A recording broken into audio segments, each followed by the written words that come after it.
Lizzie's out? I should pull for her, goddamn it. Or is it not out yet? I don't know. Really gotta give it to Hypergriff for keeping the consistency demo. What's consistent about this? Yeah, see. Have this. Right? Okay.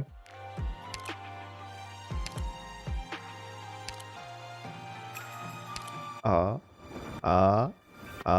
Oh my god.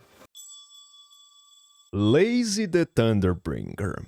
She's in a very awkward position. Her banner comes right after some of the most broken ops the game has ever seen. We had Monster, followed by Exia, followed by Tragodia, and she's squeezed right before her anniversary. So I'm sure a lot of people could use some waiting to get her, and the cheapest way to do that is with Loot Bar.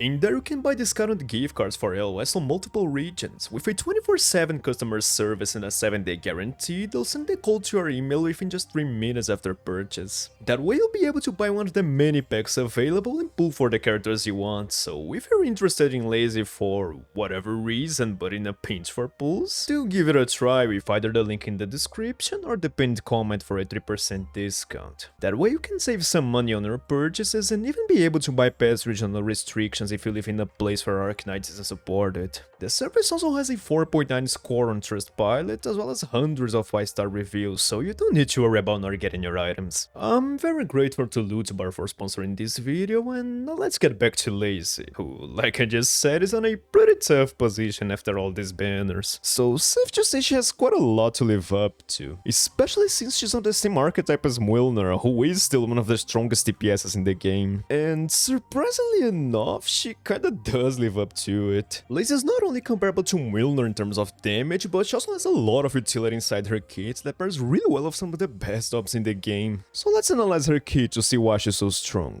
Starting with S1.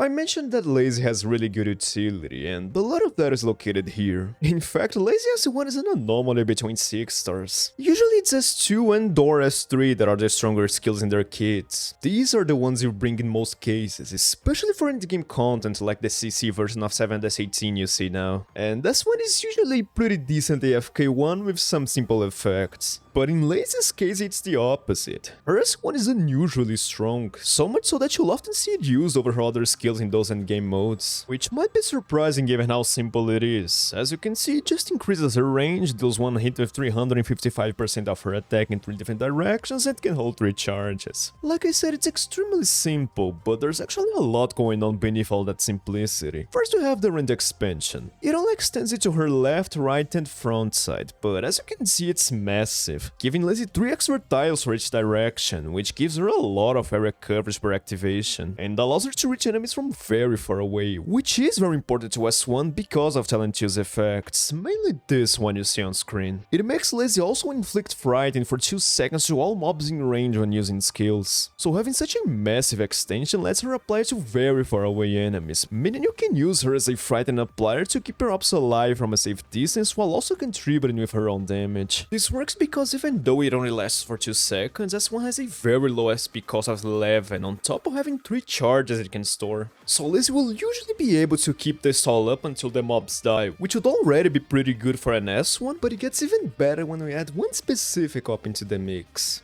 Tragodia.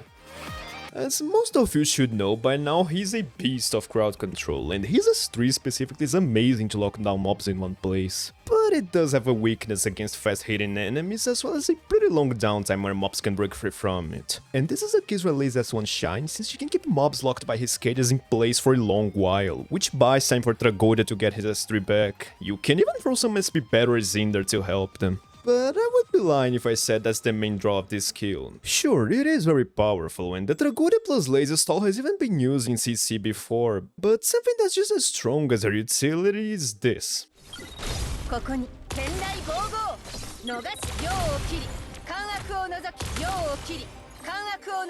The damage.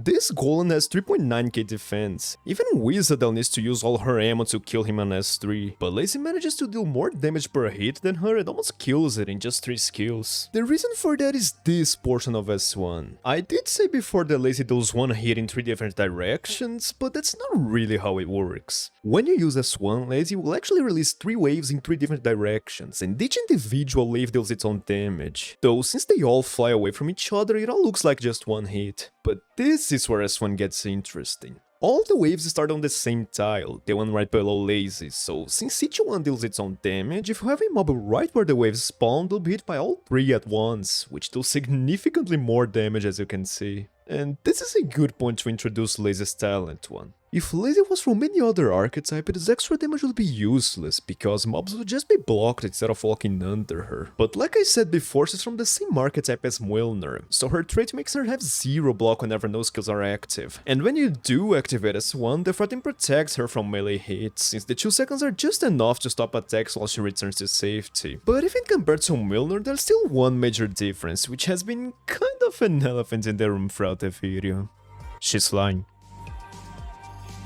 That comes from Talent 1, and this is another big core of Leizi's kit, since it gives her 2 busted effects. The first is a 10% chance to strike the tiles in her range of lightning every second. I would even go as far as to say that this is the most important effect in her entire kit, not because it does a lot of damage or even because it's useful. In fact, these lightning strikes are complete garbage that rely purely on chance and deal very little damage.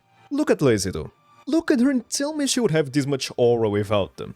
Sure, they might be extremely inconsistent and will realistically only really kill a mob once in a blue moon, but they'd let Leizi aura farm better, so I'll allow it.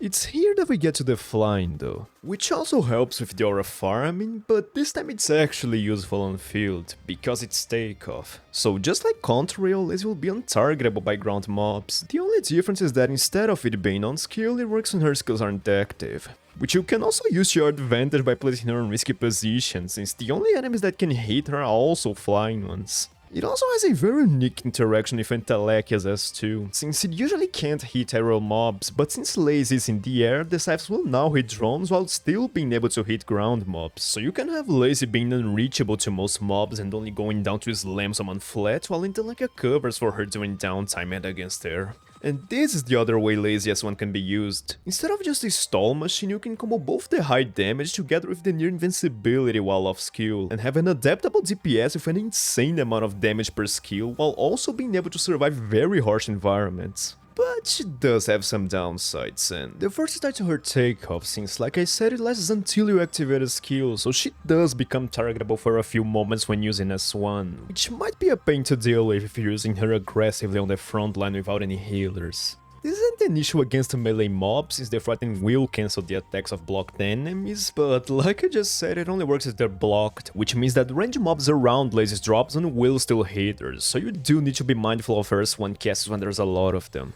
The biggest weakness here though has to do with her charges. 3 might sound like a lot, but because of everything surrounding this skill, it really isn't, and this ties with the last quirk of her archetype. If you know the basic about Mlynar, then you're aware that his attack ramps up when off skill and goes back to normal once it ends. Leizi works in the exact same way, and just like Mlynar, she really wants this ramp up, since as you can see on screen, the difference between having it or not is absurd. So to prevent her from losing it after using S1 once, since that would make it having charges useless if you had to wait for her attack ramp up again after every skill, they made so that only happens if all 3 charges are used. So she does become able to use a skill with charges, but as a trade-off you don't really have 3 charges to use freely. You get 2 to use however you want, and they back up when you need to be more mindful of and know when you'll have spare time to let her ramp up again. And all these things, manage when to use the skill so Leizi doesn't get targeted, being mindful not to waste charges or you want to lose the ramp up, optimizing activation so mobs are below her to do the most damage, which is pretty simple when there's only 1 of them, but throw more bodies in there and you'll see how hard it can be. All these things make S1 have a very methodical playstyle. There are of course many maps where you just press it when a lot of mobs and it will work wonders, but the ceiling of this skill is quite high and it's not easy to reach it if you don't know what you're doing. If you can get past the skill barrier though, then you have a powerhouse in your hands. So at higher levels it isn't for everyone, but if you can manage it, the results will be worth it.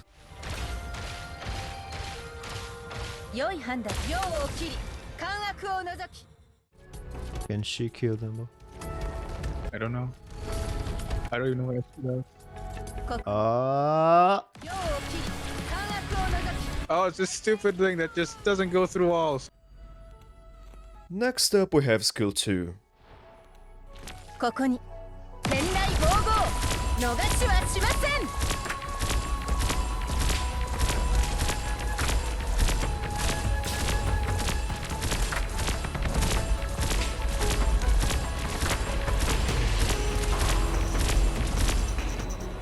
This is by far the easiest skill to talk about, because as you can see on screen right now, it's quite literally Mlynar's S3. But even if they serve basically the same function, they still have quite a few differences in how they work. What Leizi still does is extend her range up to 3 tiles, makes her hits deal 150% of attack as physical damage up to 4 targets, and has a fancy way of ramping her damage up. So basically she gets a big range and starts swinging. But Leizi already has some quirks here, and it has to do with her range. Mlynar's 3 already reaches pretty far, and to differentiate Leizi from it, they gave her a much bigger range that can even reach behind her back. This would have been an insane level of power creep if it wasn't for the main weakness of this skill, which is the fact that it can't hit through walls. See, this is the maximum range Leizi's S2 can get, a full diamond shape. But if there are walls inside that area, the range can't extend past them, and in a lot of cases she won't be able to reach mobs very close to her just because there's a wall between them, something that Mlynar never has to deal with, and this range thing directly ties to her total damage because of this portion of S2. Like I said before, this is a fancy way of ramping her attack. Remember those lightning strikes that are there purely for aura farming? Well, they do play a role on S2. For every one that strikes, you get a 10% attack increase up to 25 times. And since they can fall anywhere inside her range, that means the bigger the range, the more likely they are to strike, which will result in her ramping up faster compared to if there are a lot of walls blocking her extension. And all this is further supported by talent 2, which strikes every tile in her range with lightning when a skill is activated. So the more range she has available, the higher her initial attack will be. In fact, if you count how many tiles her maximum range gives, you'll see that it's exactly 25. So you instantly get all the bonus attack from S2 if you activate it without any walls blocking her range. Needless to say that this is very hard to do in most maps, because you need 25 tiles that connect in a diamond shape, so it's very easy to have 1 or 2 tiles missing even in big wide maps like the one you see now. In practice, this means that 99% of the time her attack won't be maxed, and you'll need to wait for some strikes for it to ramp up fully, which, depending on the map, might either waste just a few hits or take more than half her skill to finish. So it's quite literally the opposite of Mlynar. While she gets stronger over the course of the skill, he gets weaker as more enemies start dying in his range. So which one is the strongest here then? Well, comparing these two is the definition of case-by-case basis. In terms of total damage, they're both extremely similar, and if you place both against one mob, they'll perform basically the same, with the biggest difference being that Leizi's S2 lasts for longer, so it all comes down to who is more fit for each situation. Like I said, Mlynar S3 ends faster, and he loses attack for every mob killed, so a very big wave with fairly tanky mobs might be too much for him, while being a breeze for Leizi to deal with. But then when you try Leizi against very tanky mobs, like these shields that have 4k defense, you realize that Mlynar fares better, since he has a bit of true damage on S3, especially if they're in a tight space with a lot of walls, so she can't ramp up her attack fast enough. And it gets even more complex when you take other things into account, like the fact that Leizi can fly, which makes placing her in risky positions easier, while Mlynar might just die if you try using him in the same way. But maybe you want his taunt to bait enemy attacks, which can protect the rest of your team. As I mentioned before, it really depends on the situation. Overall, Leizi 2 is a very strong skill. Like I said, it's basically Mlynar's S3, and Hypergriff manages to make so they both perform very similarly, but with a lot of differences, so you still have a reason to consider one over the other. Or you can always just use both too. 良い判断三元キーツの剣地味を貫き一筋の正義が渇水を打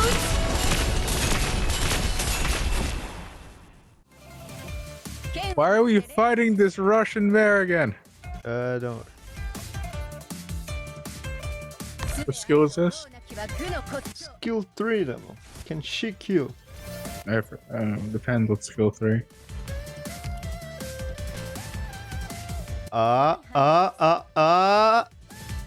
Go. Wait, why? Lastly, then we have S3. 良い判断ですご来邪念を狂わせはっ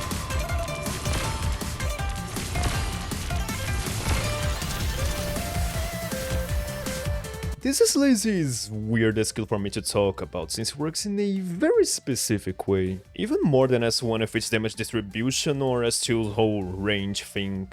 What it does is give her more range, increases her attack interval, yada yada yada. No one's paying attention to me reading this much text, so let me just go through what it does point by point. The first thing to note is that now she can attack through walls, so we won't have to deal with S2's weird range thing here, but you also won't get the potential massive range S2 can have. In fact, it's not even as big as Mlynar's S3. But what S3 doesn't have in range, it does make up for it in firepower, with even some utility thrown in there. And this is where we get to the weird part I mentioned earlier, which is how she deals damage, because as you can see, Leizi doesn't just hit mobs and it's done. The way S3 works is she deals one big hit that deals physical damage, and from the point her attack lands, Leizi will also summon these energy spheres that travel up to 3 tiles on a cross shape. And it's important to learn how they work, because everything on S3 revolves around these things. The first thing to know is they deal arts damage, and since most of the damage on S3 comes from the spheres, that also means most of its total damage is arts. The most important thing about them though is how they travel. Like I said, they spawn where Leizi does the big physical hit. There's 4 of them and they disperse in a cross-shaped way. But what's crucial to know here is that they can bounce on walls. That's important because of the way they deal damage. As you can see, it's not a one-time hit, but rather a hit every 0.6 seconds, so the longer a mob stays in contact with them, the more hits they take. This is why the bounce matters, especially because they can bounce on Leizi herself, not just the walls. So if you manage to get a mob between 3 walls and Leizi, you have 4 spheres constantly hitting them and melting their HP. Same thing for giant bosses, since their hitboxes are massive, you'll have all spheres constantly damaging them the whole way, and because it's multiple hits, S3 is also great against hit count mobs, which aren't that common but still appear from time to time. And to wrap everything, each sphere also has a 15% chance of inflicting frighten for 3 seconds, which is why all mobs that showed up until now haven't killed her, since they're stuck getting perma-frightened by 4 spheres until they die. So you have a very cohesive skill that requires setup and rewards you with great damage and CC on top of it. Why did I say it was weird then? Well, there are some problems. I said you can trap enemies on tight spaces to get more damage, but it might be more correct to say you need to do that. Just look at these 2 examples side by side. On the left, the Steam Knight is in an almost perfect position, while on the right is in the open, and the difference in damage is absurd with all the bounces. But it's not just in damage that you'll see it drop. Remember, the frightened stall is RNG reliant. If a mob is getting microwaved by the bounces, then it doesn't matter, they'll just brute force the frighten for the RNG, but the more space you give them to not bounce, the more likely it is for the RNG to bite your ass. And if this was everything, then it wouldn't be that bad. Sure, it is very reliant on map design, but at least it rewards you with a lot of damage, which is how we get to the last issue.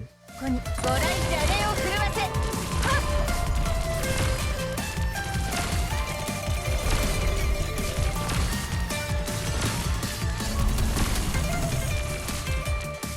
Leizi doesn't have Res Shred or Res Ignore or anything like that, so majority of the damage you saw here was just from the physical hit, and for a skill that deals mostly arts damage and already has this tight space restriction, this is very big, because if an enemy has high res like the boss you see now, then it's better to just use S2 instead. Even in this terrain that'll make her take longer to ramp up, Leizi just deals more damage with it after a while. This isn't to say that S3 is useless against high res. The Witch King here has 100k HP and 80 res, and S3 still manages to do decently well against him, mostly because of the physical hit. The point here is that you need to analyze both the enemy and the map. If it's someone with high res and very high HP, then S2 might be better, but against high defense is the complete opposite, especially if you want the frightened stall to keep her alive. S3 is kinda like a complement to S2 in Leizi's kit. One likes very open spaces to ramp up faster and deals physical damage, while the other wants tight spaces and deals mostly arts. So the same way you use either Mlynar S3 or Leizi S2 depending on the situation, you also do that for S2 and S3.